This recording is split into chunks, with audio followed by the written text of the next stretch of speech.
Mimi binafsi naona kwa kuwa serikali wana nia njema binafsi, kwa mimi naona tutakwenda vizuri kwa kuwafikiana hili.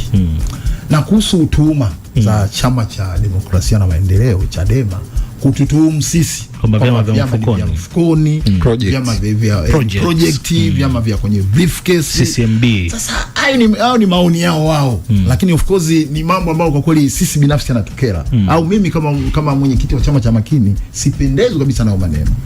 Kwanza project, tunaambia ni project.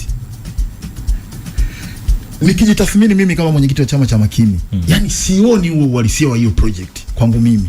Kwa sababu mimi naamini kama Chama cha Mapinduzi wangekuwa wananitumia mimi Costa Jimmy Kibonde, mwenyekiti wa chama cha Makini, kwa ajili ya maslahi yao, kwa kuwa mimi naamini Chama cha Mapinduzi wana fedha za kutosha kabisa, kwa wangekuwa wananipa fedha kwa hiyo project inaoifanya dhidi ya kuwasaidia kwenye masuala yao mbalimbali, au na kwa ujumla labda Chama cha Demokrasia na Maendeleo. Hicho kitu hakipo.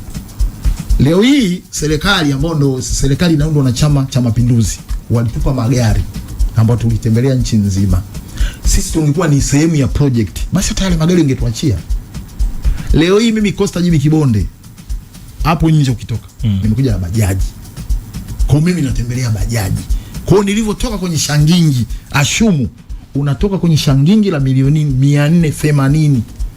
Wewe mtu ambaye unatumika na serikali ya Chama cha Mapinduzi, unalirudisha alafu unarudi kwenye bajaji yenye thamani.